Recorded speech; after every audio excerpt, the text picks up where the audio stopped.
রাজপথে কর্মসূচি ঘিরে রাজনৈতিক অনৈক্য, দায়িত্বশীল না হলে বিভাজনের সুযোগ নেবে পরাজিত শক্তি, মত বিশ্লেষকদের। পিয়ার পদ্ধতির একটা দাবি আছে তাদের, কেন নামছে? সে সিট পাবে না বইলা, তার স্বার্থ সে দেখছে। আর যে পিয়ার চায় না, সে দেখে পিয়ার হইলে তার সিট কমে যায়। রাস্তায় নামাটা মানুষ পছন্দ করছে না, এটাতে মানুষ ভীষণ বিরক্ত। সবচেয়ে ভালো হচ্ছে ডায়ালগ করা। সংকটের কিনারায় দেশের চা শিল্প, ধারাবাহিক লোকসানের দাবি বাগান মালিকদের। এখনই নজর না দিলে বড় ক্ষতির শঙ্কা। সাতক্ষীরার শ্যামনগরে প্রভাবশালীদের নদী দখলের প্রতিযোগিতা, চরে অবৈধ স্থাপনা নির্মাণ, সংকুচিত হচ্ছে খোলপেটুয়া নদী। এবং শুধু বক্তৃতা নয়, কূটনৈতিকভাবেও গুরুত্বপূর্ণ ডক্টর ইউনূসের জাতিসংঘ সফর। অধিবেশন ঘিরে নিউ ইয়র্ক জুড়ে কঠোর নিরাপত্তা।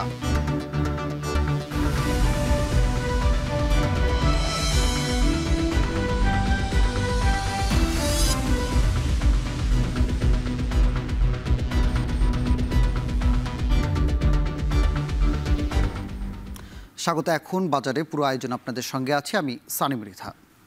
জাতীয় সংসদ নির্বাচন যত ঘনিয়ে আসছে, ততই রাজনৈতিক দলগুলোর মধ্যে অনৈক্য দৃশ্যমান হচ্ছে।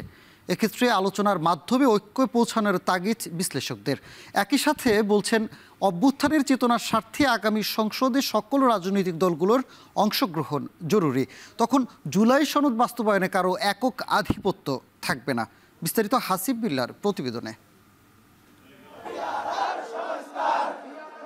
ফেব্রুয়ারিতে নির্বাচন বাস্তবায়নে সরকার নানা উদ্যোগ নিলেও কোন পদ্ধতিতে নির্বাচন হবে এ নিয়ে ধোঁয়াশা কাটছে না। কারণ উচ্চকক্ষে পিয়ার নিয়ে ঐকমত্য কমিশন সিদ্ধান্ত দিলেও এর বিপক্ষে অবস্থান নিয়েছে বিএনপি। অন্যদিকে অভ্যুত্থানের পর থেকেই নিম্নকক্ষে পিয়ারের দাবি জানিয়ে আসছে জামাত ইসলামী। এবার পিয়ারের দাবিতে রাজপথে আন্দোলনে নেমেছে ইসলামী 7টি রাজনৈতিক দল। রহস্যজনকভাবে একটি প্রভাবশালী শক্তি সরকারের উপরে জোর খাটিয়ে লেভেল প্লেইং ফিল্ড বাস্তবায়ন করতে দিচ্ছে না। এদিকে অহেতুক চাপ সৃষ্টি গণতন্ত্রের জন্য শুভ নয় বলে জানিয়েছে বিএনপি।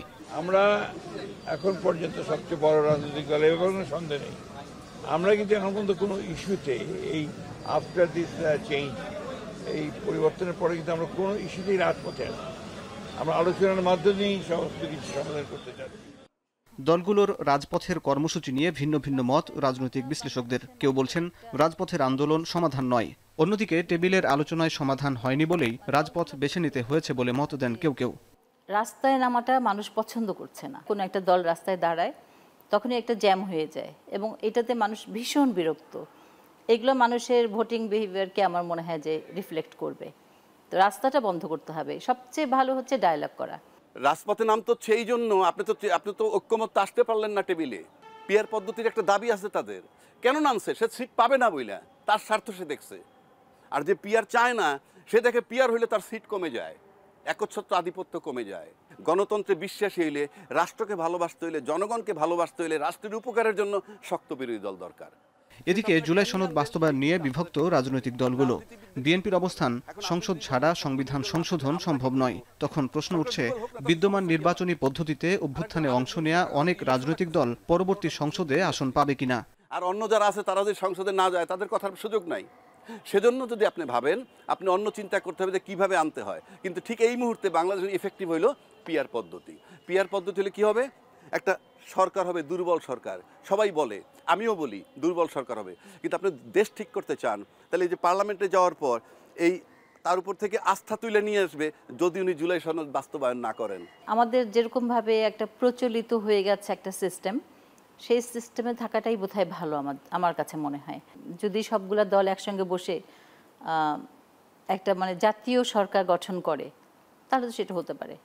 অভ্যুত্থানের পর সচেতন জনগণ এখন অন্ধভাবে কাউকে সমর্থন করে না। তাই জনগণের জন্য যারা কাজ করবে তারাই আগামী নির্বাচনে জনসমর্থন পাবে বলে মত এই বিশ্লেষকের। শুধু যদি ভেবে না যে হ্যাঁ আমরা জিতেই যাব, ওইটা হচ্ছে ভুল। এই ডাকসু ইলেকশন বা জাকসু ইলেকশন ওই জিনিসটাই মানুষকে জানিয়েছে যে কাজ করে আমাদের সমর্থন নিতে হবে। ন্যাশনাল ইলেকশনে এটাই হবে। এই দলের এত সাপোর্টার, ওই দলের এত সাপোর্টার, এখন তারা এরকমভাবে ভোট দিবে না। এই যে সচেতনতা, এটা বাংলাদেশে নতুন, এই আন্দোলনের পরে এটা হয়েছে। বিশ্লেষকদের মতে ঐক্য ধরে রেখে অভ্যুত্থানের শক্তিগুলো আলোচনার মাধ্যমে জুলাই সনদ নিয়ে সমাধানের পথ খুঁজতে হবে। তবে সব পক্ষ দায়িত্বশীল আচরণ না করলে বিভাজনের সুযোগ নিবে পরাজিত শক্তি। হাসিব বিল্লাহ, এখন, ঢাকা। বাংলাদেশের চা শিল্প এখন অনেকটাই সংকটের কিনারে। ব্যাংক থেকে অর্থ সহায়তা না পাওয়া, উৎপাদন খরচ আর শ্রমিকদের মজুরি বৃদ্ধির কারণে গত কয়েক বছর ধরেই বাগানগুলোতে লোকসান হওয়া চা শিল্প টিকিয়ে রাখতে হিমশিম খাচ্ছেন মালিকরা। বিশেষজ্ঞরা বলছেন, দেশের অন্যান্য শিল্প খাতের মতো চা শিল্পেও সরকারের বিশেষ নজর না দিলে ভবিষ্যতে আরও সংকটে পড়বে এই খাত। গোলজার আহমেদের প্রতিবেদন।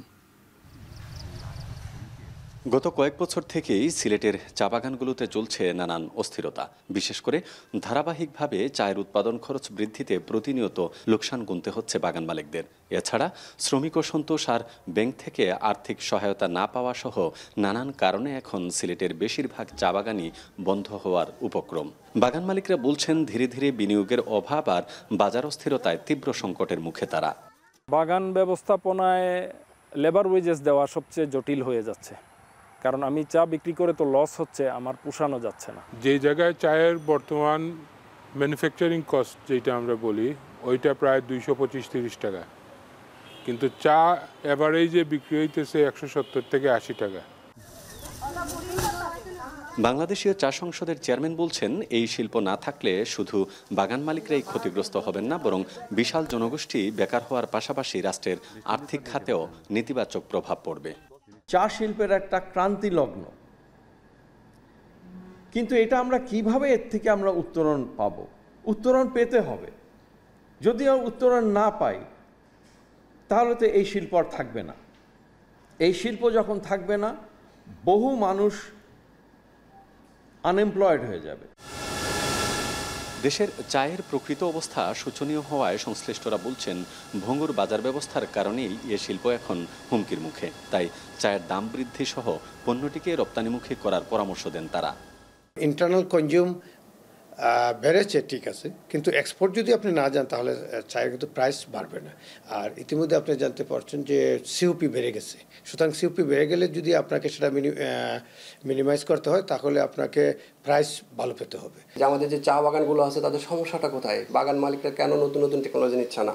কেন তাদের সমস্যাটাকে আইডেন্টিফাই করতে হবে, তারপরে তাদেরকে পলিসি সাপোর্ট হতে পারে, ঋণ সাপোর্ট হতে পারে, যেভাবে যে সম্ভব সাপোর্টটুকু দেওয়া দরকার এটা দিতে হবে। 2-2.5 বছর ধরে বাংলাদেশ চা বোর্ড কর্তৃপক্ষ বলছে, এই শিল্পের দৈন্যদশা থেকে বের হতে সংশ্লিষ্ট সকল পক্ষ মিলে কার্যকরী উদ্যোগ নেওয়া হচ্ছে।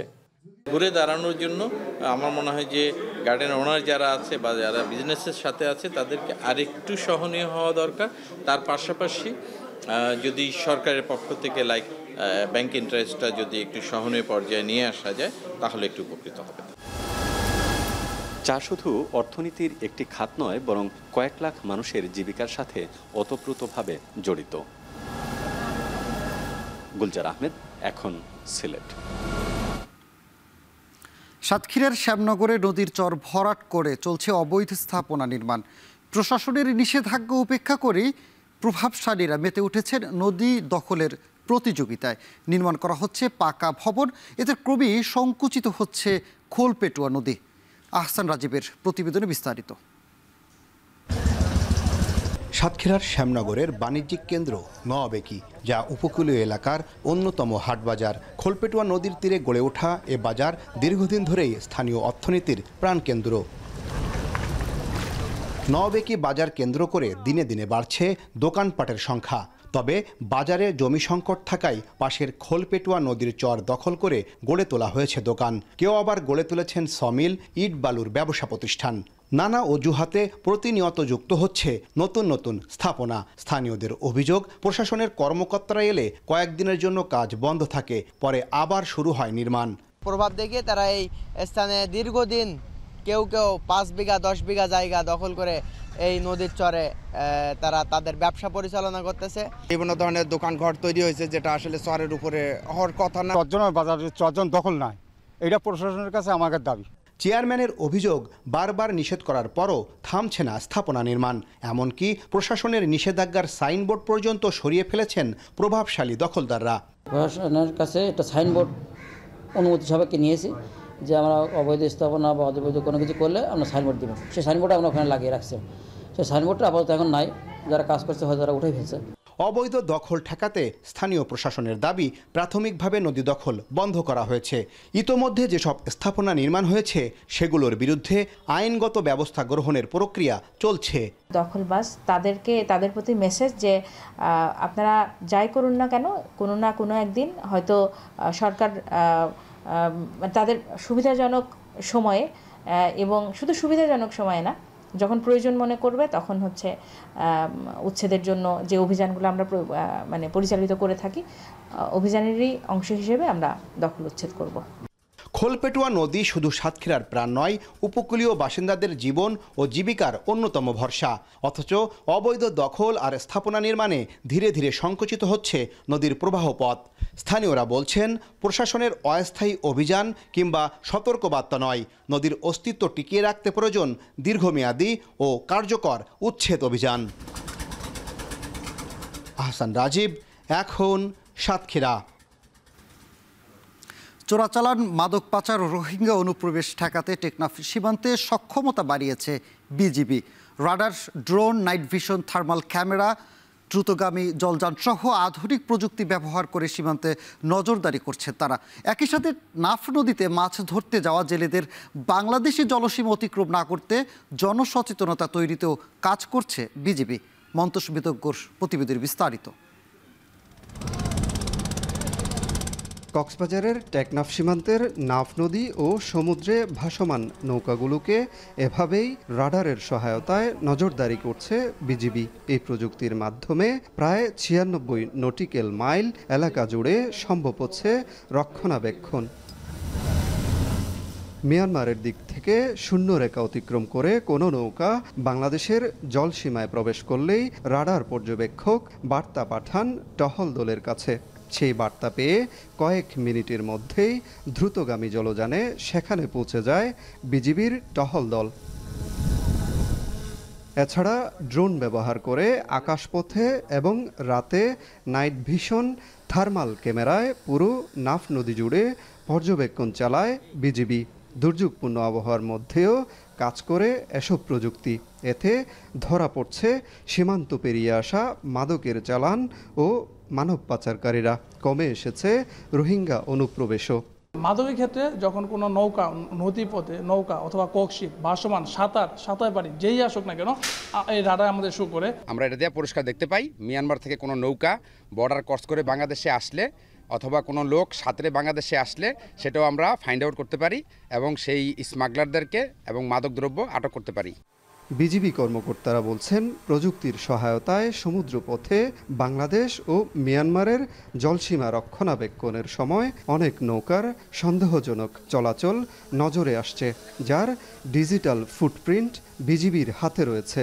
এসব তথ্য কোস্টগার্ড ও নৌবাহিনীকেও সরবরাহ করছে তারা। বিজিবি সূত্র বলছে, চট্টগ্রাম ও কুতুবদিয়ার কিছু ট্রলার ভাটার সময় রওনা হয়ে জোয়ারের সময় মিয়ানমারে প্রবেশ করে সেখানে পণ্য পৌঁছে দিয়ে বিনিময়ে আসছে টাকা বা মাদকের চালান। প্রযুক্তির নজরদারি আমরা সেন্ট মার্টিন ছাড়িয়ে আমাদের জলসীমা পর্যন্ত যতটুকু জায়গা আছে এটাকে বিস্তৃত করেছে এবং এর ফলশ্রুতিতে আমরা যথেষ্ট তথ্য উপাত্ত পাচ্ছি, যা আমরা আন্তঃবাহিনী সমন্বয়ের মাধ্যমে সংশ্লিষ্ট বাহিনীগুলোকে নিয়মিত তথ্য দিয়ে যাচ্ছি। টেকনাফ সীমান্তে বিজিবির নজরদারি কেবল মাদক ও চোরাচালান রোধেই নয়, দেশের নিরাপত্তা ও সার্বভৌমত্ব রক্ষার এক নিরবিচ্ছিন্ন প্রক্রিয়া। মনতোষ বেদজ্ঞ, এখন টেকনাফ, কক্সবাজার।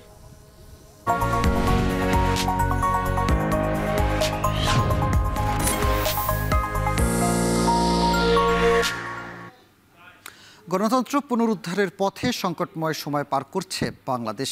এই প্রেক্ষাপটে জাতিসংঘের ৮০তম সাধারণ অধিবেশনে অংশ নিচ্ছেন অন্তর্বর্তী সরকারের প্রধান উপদেষ্টা ডক্টর মোহাম্মদ ইউনূস।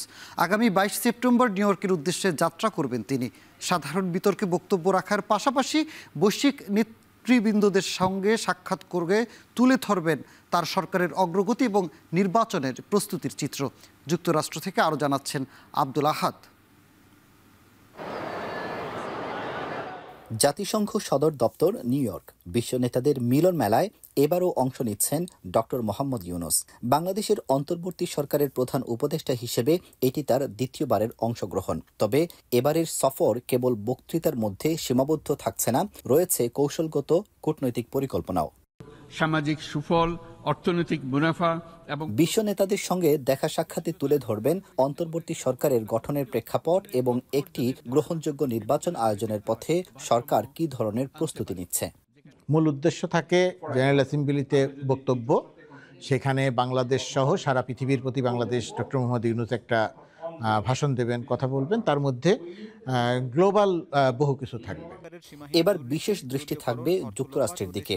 দ্বিতীয় মেয়াদে ক্ষমতায় ফিরে আসা প্রেসিডেন্ট ডোনাল্ড ট্রাম্পের প্রশাসনের সঙ্গে রয়েছে ডক্টর ইউনূসের পুরনো যোগাযোগ। এবার সেই সম্পর্ক কাজে লাগতে পারে বাংলাদেশের কৌশলগত সমর্থন ও রাজনৈতিক সমর্থন আদায়ে। আমরা মানুষের মৌলিক অধিকারকে সমুন্নত ও সুরক্ষিত রাখতে দৃঢ় প্রতিজ্ঞ। যুক্তরাষ্ট্র ছাড়াও ইউরোপ সহ বিশ্বের বন্ধুপ্রতিম দেশগুলোর প্রতিনিধিদের সঙ্গেও দেখা হবে বাংলাদেশের প্রতিনিধিদের। আলোচনায় থাকবে মানবাধিকার, রাজনৈতিক অংশগ্রহণ এবং আগামী জাতীয় নির্বাচনের রোডম্যাপ। দীর্ঘ সময় বাংলাদেশে নির্বাচন হয় নাই, সেই রকম একটা গণতন্ত্রের পথে উত্তরণের জায়গাটাতে বর্তমান সরকারের ভূমিকা কি, তারা কি করেছে, কিভাবে করেছে, অর্থনীতির ক্ষেত্রে যে উন্নয়ন, বাংলাদেশে যে দুর্নীতি, অনিয়ম, সন্ত্রাস, লুটপাট, এইগুলো যে সরকার বন্ধ করেছে, সেই সমস্ত বহুবিধ বিষয় থাকবে। বাংলাদেশ এখন কেবল নির্বাচন নয়, খুঁজছে দীর্ঘমেয়াদী রাজনৈতিক স্থিতিশীলতা, আন্তর্জাতিক গ্রহণযোগ্যতা এবং ভবিষ্যতের নেতৃত্বের প্রতি জন আস্থার ভিত্তি। জাতিসংঘে ডক্টর ইউনূসের এই উপস্থিতি সেই বহুমাত্রিক প্রশ্নগুলোর উত্তর খোঁজার একটি আন্তর্জাতিক প্ল্যাটফর্ম হয়ে উঠছে, যা প্রতিধ্বনিত হচ্ছে দেশের ভিতরেও। নির্বাচনের জন্য উপযোগী পরিবেশ সৃষ্টি করতে আমরা কাজ করে যাচ্ছি। গণতন্ত্রে ফেরার প্রতিশ্রুতি কেবল দেশের জন্য নয়, দুনিয়ার কাছেও গুরুত্বপূর্ণ। জাতিসংঘে সেই বার্তা দিতেই আসছেন ডক্টর ইউনূস। এই সফর আন্তর্জাতিক আস্থা এবং অন্তর্ভুক্তির প্রশ্নে এক নির্ণায়ক সময়। আব্দুল আহাদ, এখন যুক্তরাষ্ট্র। এদিকে অধিবেশন ঘিরে জাতিসংঘের প্রধান কার্যালয় আশপাশ এলাকায় কঠোর নিরাপত্তার আওতায় নিয়েছে যুক্তরাষ্ট্রের নিউ ইয়র্ক কর্তৃপক্ষ। বিশ্বব্যাপী চলমান অস্থিরতার মধ্যে যে কোনো অপ্রীতিকর ঘটনা এড়াতে বাড়তি সতর্ক তারা। এদিকে প্রেসিডেন্ট ট্রাম্প মার্কিন সহায়তা তহবিল কমিয়ে দেয় সংকট থেকে উত্তরণে এবারের অধিবেশনে কার্যকরী প্রতিক্রিয়ায় প্রত্যাশা করছেন জাতিসংঘের মহাসচিব। তৌহিদুর রহমান জানাচ্ছেন বিস্তারিত। জাতিসংঘ সাধারণ পরিষদের ৮০তম অধিবেশন ঘিরে নিরাপত্তার চাদরে ঢেকে ফেলা হয়েছে যুক্তরাষ্ট্রের নিউ ইয়র্ক। বিশ্ব নেতাদের সুরক্ষা নিশ্চিতে হাজার হাজার পুলিশ ছাড়াও সন্ত্রাসবাদ বিরোধী বিশেষ ইউনিট মোতায়েন করা হয়েছে। কড়া নজরদারির আওতায় সড়ক, মহাসড়ক, পাতাল রেলপথ, আকাশ ও জলপথসহ সব জায়গা টহলে যুক্ত করা হয়েছে ড্রোন ও হেলিকপ্টারও। বিশ্বব্যাপী চলমান অস্থিরতা ও সংঘাতময় পরিস্থিতিতে এবার একটু বেশি সতর্ক অবস্থানের কথা নিশ্চিত করেছেন মেয়র এরিক অ্যাডামস। তবে এখন পর্যন্ত সুনির্দিষ্ট কোনো হুমকি নেই বলেও জানিয়েছেন তিনি। At this time, there are currently no known specific or credible threats against the United Nations, but our posture is elevated out of an abundance of caution given the global environment. জাতিসংঘের এই মঞ্চে মার্কিন president Donald ট্রাম্পের উপস্থিতির দিকে তাকিয়ে আছে বিশ্ববাসী। কারণ গাজায় ইসরায়েলি আগ্রাসন, রাশিয়া ইউক্রেন যুদ্ধ বন্ধ প্রচেষ্টায় আষ্টেপৃষ্ঠে জড়িয়ে আছেন ট্রাম্প। এমনকি বিশ্বব্যাপী সংকট ও সংঘাতময় পরিস্থিতিতে ট্রাম্প মার্কিন তহবিল কমিয়ে দেয় গাজাসহ সব জায়গার শরণার্থীদের জন্য মানবিক সহায়তা কার্যক্রম চালিয়ে নিতে হিমশিম খাচ্ছে জাতিসংঘ। ফলে এবারের অধিবেশনেই এ থেকে উত্তরণের পথ খুঁজে পেতে চাইছেন সংস্থাটির মহাসচিব। UNHCR that has a fantastic role in supporting refugees all over the world is now dramatically underfunded. So this is a tragic situation that requires a comprehensive response. সাইডলাইনের বৈঠকের মাধ্যমে ইতিমধ্যে ৮০তম অধিবেশনের যাত্রা শুরু হলেও ২৩ সেপ্টেম্বর প্রায় ১৫০ জন রাষ্ট্র ও সরকার প্রধান সহ মোট ২০০টির বেশি দেশের প্রতিনিধির উপস্থিতিতে শুরু হবে ১৯৩ সদস্যের বিশ্ব সংস্থাটির সাধারণ পরিষদের মূল আনুষ্ঠানিকতা। তৌহিদুর রহমান, এখন বিশ্ব। শীতকালীন সবজির সরবরাহ কম থাকায় প্রকারভেদে দাম বেড়েছে 10 থেকে 20 টাকা। তবে বর্ষাকালীন সবজির সরবরাহ বাড়ায় দাম কমেছে 10 থেকে 30 টাকা পর্যন্ত। এদিকে সরবরাহ কমায় নওগাঁয় সব ধরনের চাষের এবং দেশীয় মাছের দাম কেজিতে বেড়েছে অন্তত 40 টাকা। এ নিয়ে আরও জানাতে পটুয়াখালীর কলাপাড়া পাইকারি সবজি বাজার থেকে জসিম পারভেজ এবং নওগাঁ পৌর পাইকারি মাছের আড়ত থেকে যুক্ত আছেন আব্বাস আলী। আমরা শুরুতেই জসিম পারভেজের কাছে যাব। জসিম, বাজারে শীতকালীন সবজির সরবরাহ কেমন? দাম বৃদ্ধির ব্যাপারে ব্যবসায়ীরা কি বলছেন? সানিমের, আপনি জানেন যে এখন কিন্তু শীত মৌসুমের সবজি উঠতে শুরু করেছে মাত্র, সে কারণেই কিন্তু চাহিদা থাকলেও সরবরাহ কম রয়েছে, সে কারণে শীতকালীন সবজির দামটা একটু বেড়েছে। তো আজ আমি পটুয়াখালীর কলাপাড়া পাইকারি নাসনাপাড়া সবজি বাজারে রয়েছি। এখানে শশা, শীতকালীন সবজি শশা বিক্রি হচ্ছে 50 টাকা প্রতি কেজি, এখানে বেড়েছে 10 টাকা প্রতি কেজিতে। এছাড়া মরিচ বিক্রি হচ্ছে 180 টাকা, বেড়েছে প্রতি কেজিতে 20 টাকা। মূলা তরকারি বিক্রি হচ্ছে 55 থেকে 60 টাকা, এখানে প্রতি কেজিতে বেড়েছে 10 টাকা। লাল শাক প্রতি আটি বিক্রি হচ্ছে 65 থেকে 70 টাকা, এখানে প্রতি আটিতে মানে এখানে বেড়েছে 10 টাকা।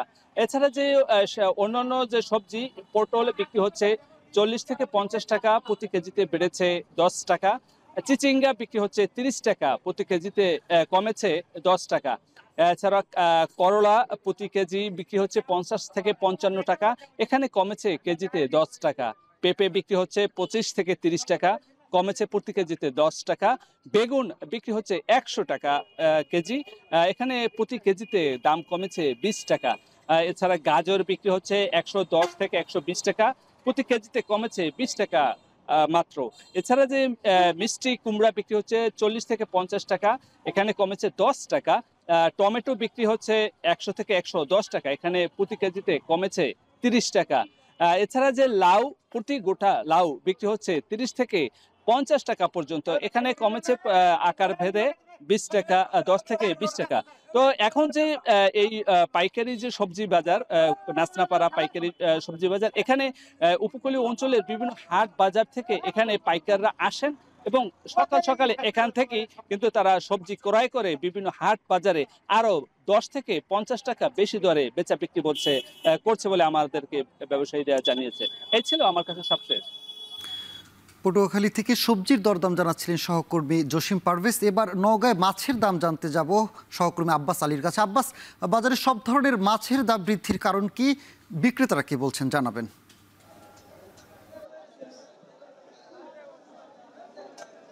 আমি এখন অবস্থান করছি নওগাঁ পৌর পাইকারি মাছের আড়তে। এই আড়তটি সকাল 8টার কিছু আগে শুরু হয়েছে এবং হাটটাকে মুখরিত হয়ে উঠেছে এই আড়তটি। তবে তার আগে জেলার বিভিন্ন উপজেলা থেকে এখানে যারা মাছ চাষি রয়েছে তারা মাছ বিক্রি করার জন্য নিয়ে আসে।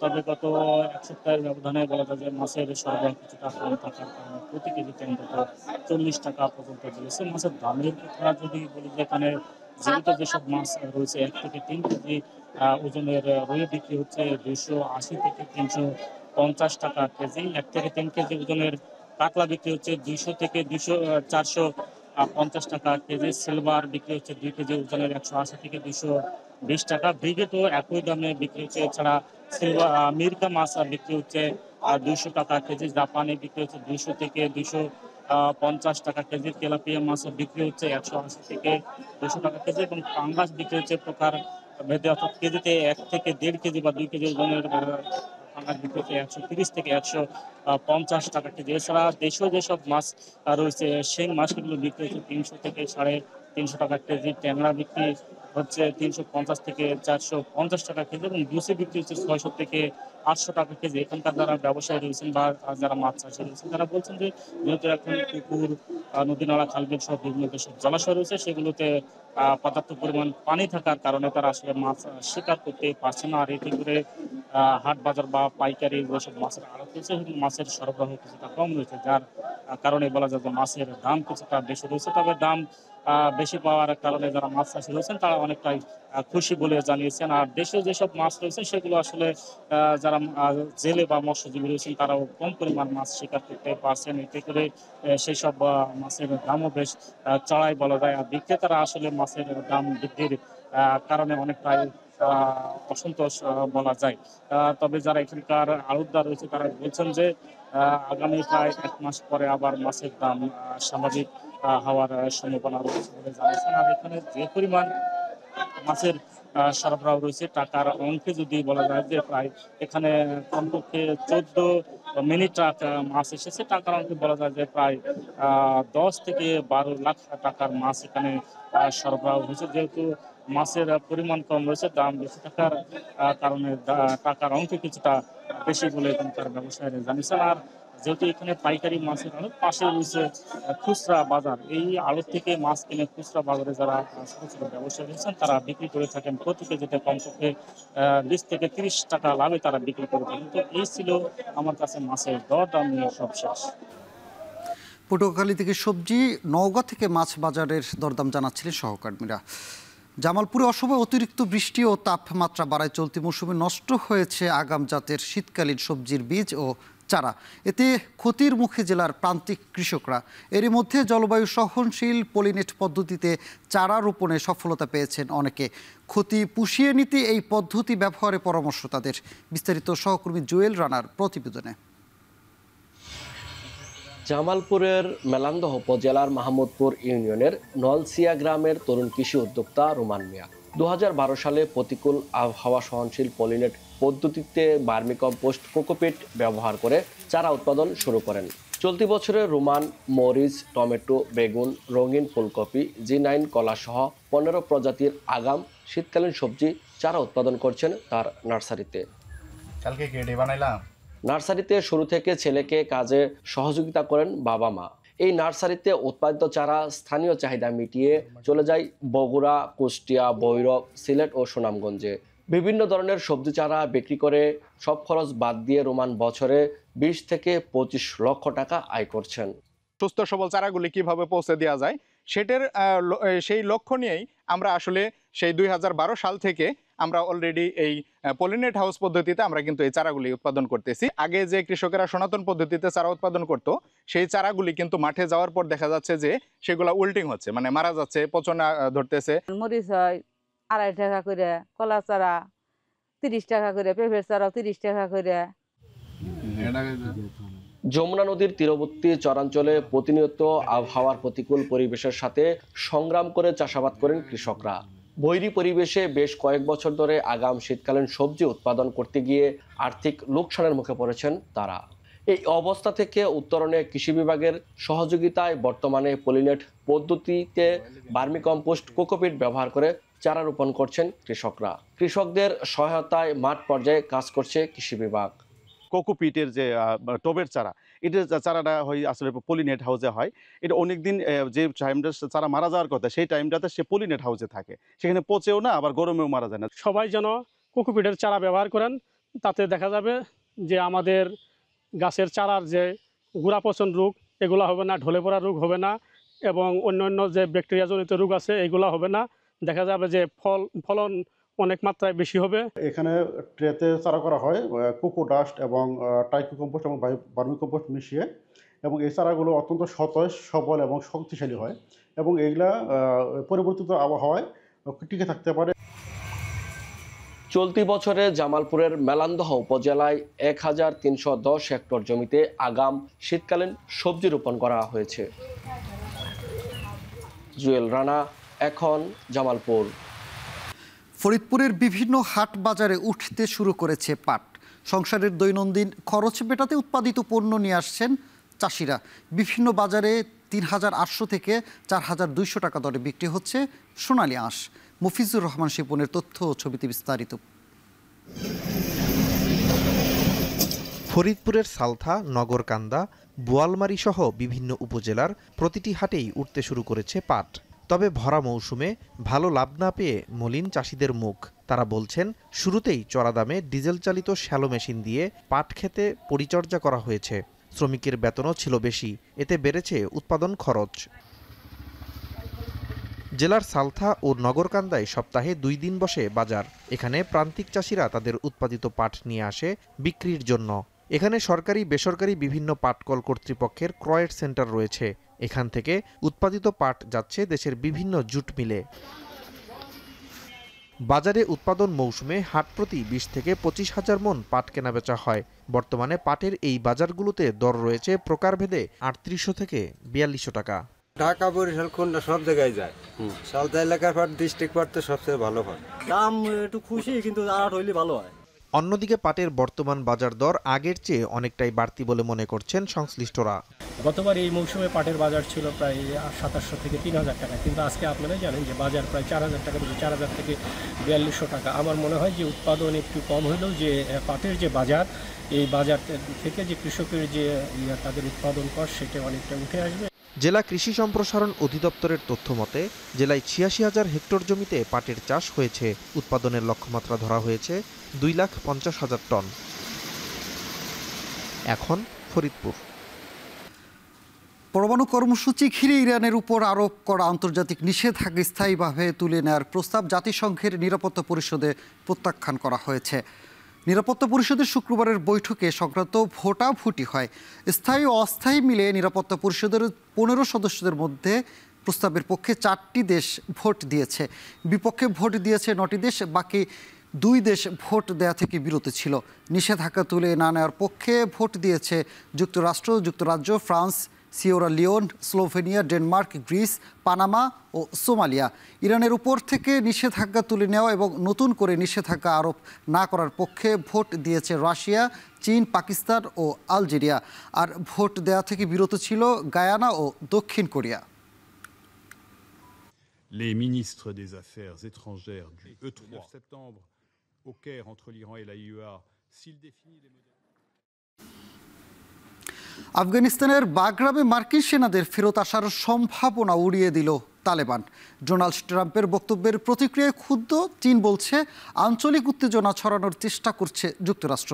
কিন্তু 4 বছর আগে ছেড়ে আসা এই বিমান ঘাঁটি ঠিক কী কারণে ফেরত চাইছেন মার্কিন প্রেসিডেন্ট? বিস্তারিত জানাচ্ছেন নুজহাত কামাল। দক্ষিণ এশিয়ার পাহাড়ি উপত্যকার বুকে সোভিয়েত আমলে নির্মিত ঐতিহাসিক বিমান ঘাঁটি বাগরাম। 2021 সাল পর্যন্ত দীর্ঘ 2 দশক আফগানিস্তানে মার্কিন সেনাদের মূল ঘাঁটি ছিল এটি।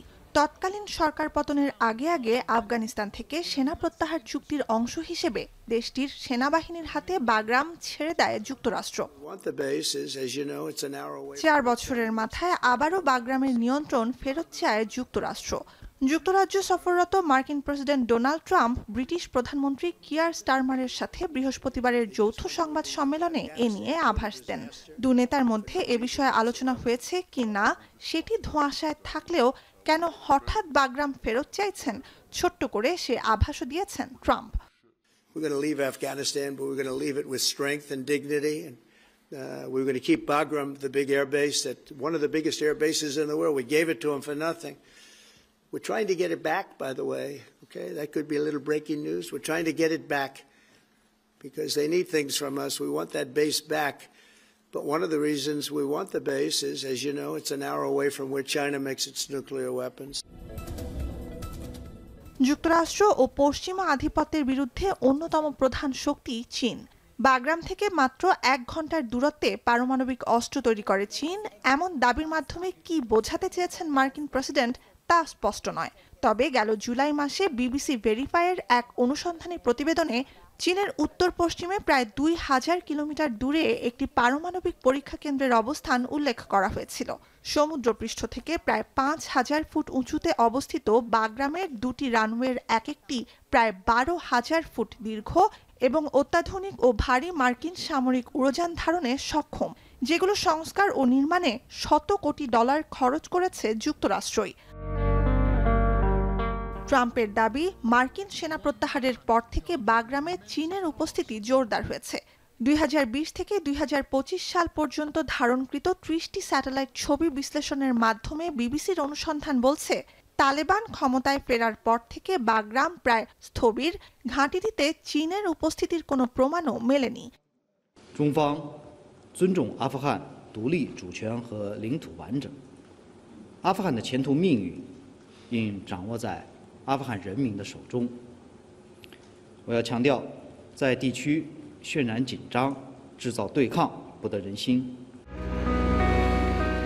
বাগরামে মার্কিন সেনাদের ফেরত আসার সম্ভাবনা উড়িয়ে দিয়েছে কাবুল। পররাষ্ট্র মন্ত্রণালয়ের এক কর্মকর্তা শুক্রবার সামাজিক যোগাযোগ মাধ্যম এক্সে জানান, এ ধরনের কোনো চুক্তিতে সায় নেই তালেবান শাসক গোষ্ঠীর।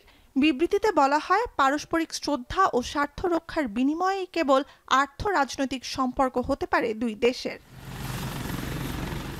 আফগানিস্তানে মার্কিন সামরিক হস্তক্ষেপের ২০ বছর পর ক্ষমতায় ফেরা তালেবান শাসক গোষ্ঠীকে দেশটির সরকার হিসেবে স্বীকৃতি দেয়নি মার্কিন প্রশাসন। তবে আফগানিস্তানে আটক মার্কিন নাগরিকদের ফিরিয়ে আনতে সম্প্রতি তালেবান শাসিত কাবুলের সাথে আলোচনা শুরু করেছে ওয়াশিংটন। নুজহাত কামাল, এখন বিশ্ব। অবরোধ তুলে নেওয়া সহ দ্রুত যুদ্ধ বন্ধের দাবিতে গাজা সীমান্তে জড়ো হয়ে এবার বিক্ষোভ করলেন শত শত ইসরায়েলি। এ সময় ইসরায়েলের নিরাপত্তা কর্মকর্তারা বিক্ষোভকারীদের হাতে থাকা প্ল্যাকার্ড ছিঁড়ে ফেলার পাশাপাশি বেশ কয়েকজনকে আটক করলে উত্তেজনা ছড়িয়ে পড়ে। এ সময় নেতানিয়াহু প্রশাসনকে ক্ষমতাচ্যুত করতে সবাইকে ঐক্যবদ্ধ হওয়ারও আহ্বান জানান অনেকে। তৌহিদুর রহমান জানাচ্ছেন বিস্তারিত। দ্বিরাষ্ট্র সমাধানে ফিলিস্তিনের পক্ষে সমর্থন জোরালো করতে বিশ্ব নেতারা যখন জাতিসংঘের সাধারণ পরিষদের অধিবেশনমুখী, ঠিক তখনই অবরুদ্ধ গাজা উপত্যকায় আগ্রাসনের মাত্রা কয়েক গুণ বাড়িয়েছে ইসরায়েল। হত্যা ও ধ্বংসযজ্ঞ ছাড়াও জোর করে বাস্তুচ্যুত করা হচ্ছে নিরীহ ফিলিস্তিনিদের। এ অবস্থায় গাজাবাসীর সমর্থনে বিশাল ব্যানার ও প্লেকার্ড হাতে নেতানিয়াহু প্রশাসনের বিরুদ্ধে অবস্থান নিয়েছেন খোদ ইসরায়েলিরাই। স্লোগান দিতে দিতে গাজা সীমান্তে জড়ো হয়েছেন ইসরায়েলি বিক্ষোভকারীরা। দাবি তুলেছেন গাজায় যুদ্ধ ও গণহত্যা বন্ধের। এভাবে গাজার পক্ষে সীমান্তে জড়ো হওয়া ইসরায়েলিদের দমাতে তাদের হাতে থাকা প্লেকার্ড ছিঁড়ে ফেলতে দেখা গেছে নেতানিয়াহু প্রশাসনের নিরাপত্তা কর্মকর্তাদের। চালানো হয়েছে ধরপাকড়ও। এতে করে গাজা ইসরায়েল সীমান্তে ছড়িয়ে পড়ে উত্তেজনা। এই উত্তেজনার পারদ ছড়িয়ে পড়েছে ইসরায়েল অধিকৃত পূর্ব জেরুজালেমেও। সেখানেও ফুঁসে উঠেছেন বহু ইসরায়েলি। শরীরে লাল কাপড় মুড়িয়ে এবং প্লেকার্ড নিয়ে মাটিতে শুয়ে বিক্ষোভ করতে দেখা গেছে তাদের। এ সময় নেতানিয়াহু প্রশাসনকে ক্ষমতাচ্যুত করতে ঐক্যের ডাক দেন বিক্ষোভকারীরা।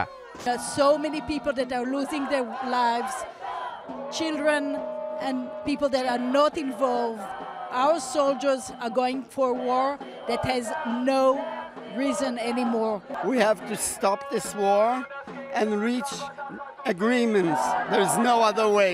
That's why I'm here. We cannot throw him down without election, but we hope we'll be able to influence by demonstrations and public opinion.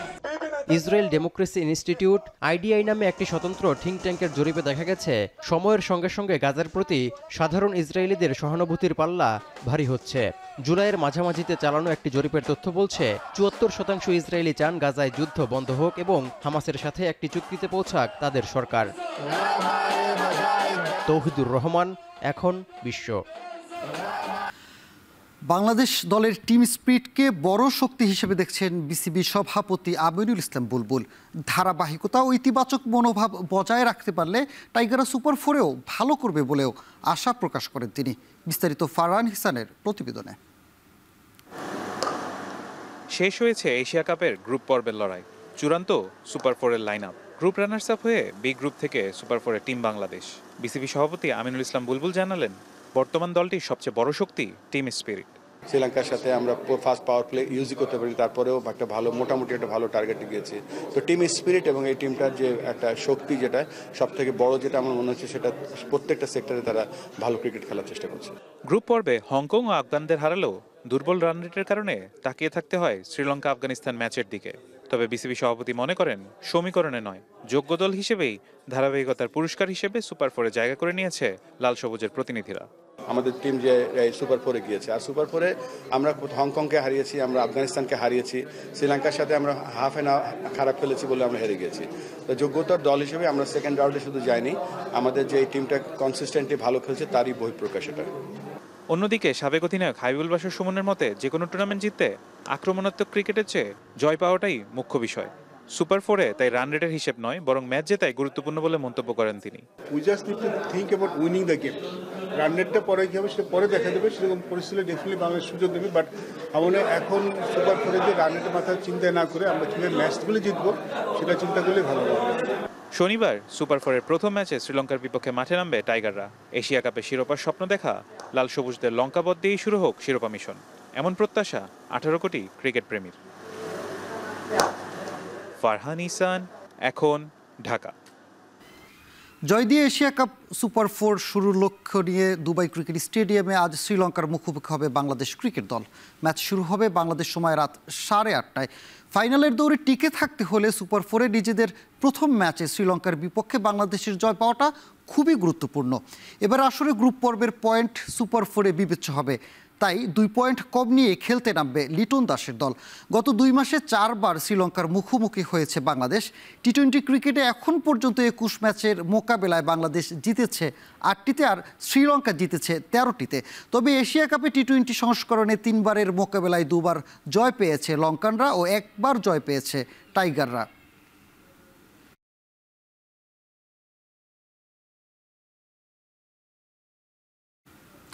চলতি বছর অস্ট্রেলিয়া অনুষ্ঠেয় নারী এশিয়ান কাপকে সামনে রেখে 15 সেপ্টেম্বর থেকে ক্যাম্প শুরুর কথা ছিল বাংলাদেশ ফুটবল ফেডারেশনের।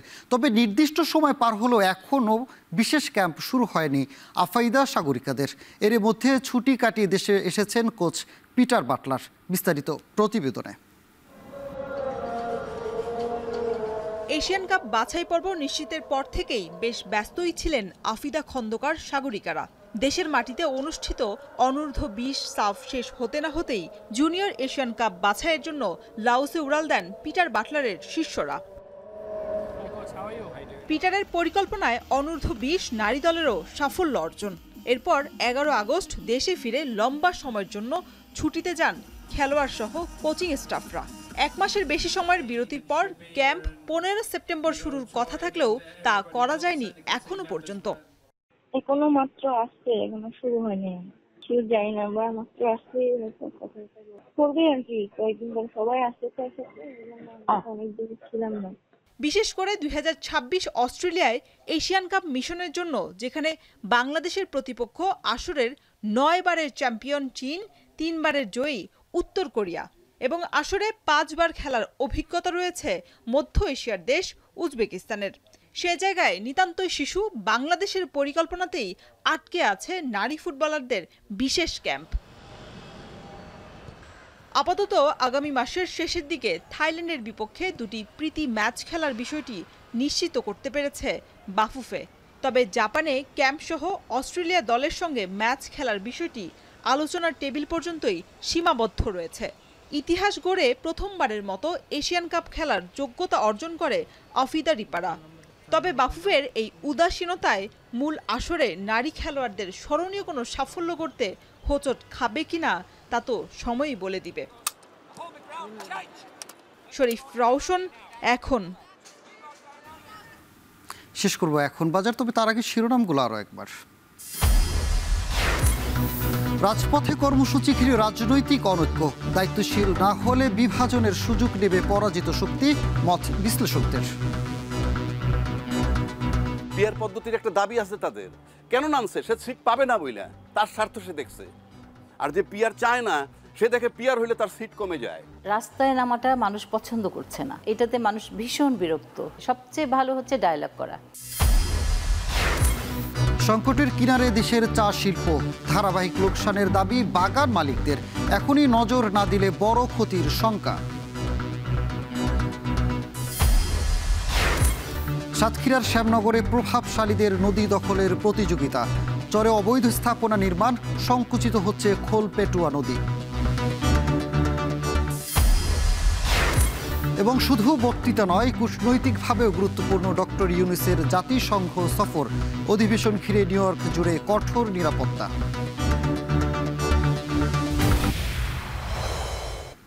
এই ছিল এখন বাজারে। এখন টেলিভিশন ওয়েবসাইটে দেখতে ভিজিট করুন www.ekon.tv, ফেসবুকে দেখতে ভিজিট করুন facebook.com/tv.ekon এবং ইউটিউবে দেখতে ভিজিট করুন youtube.com/c/ekontv।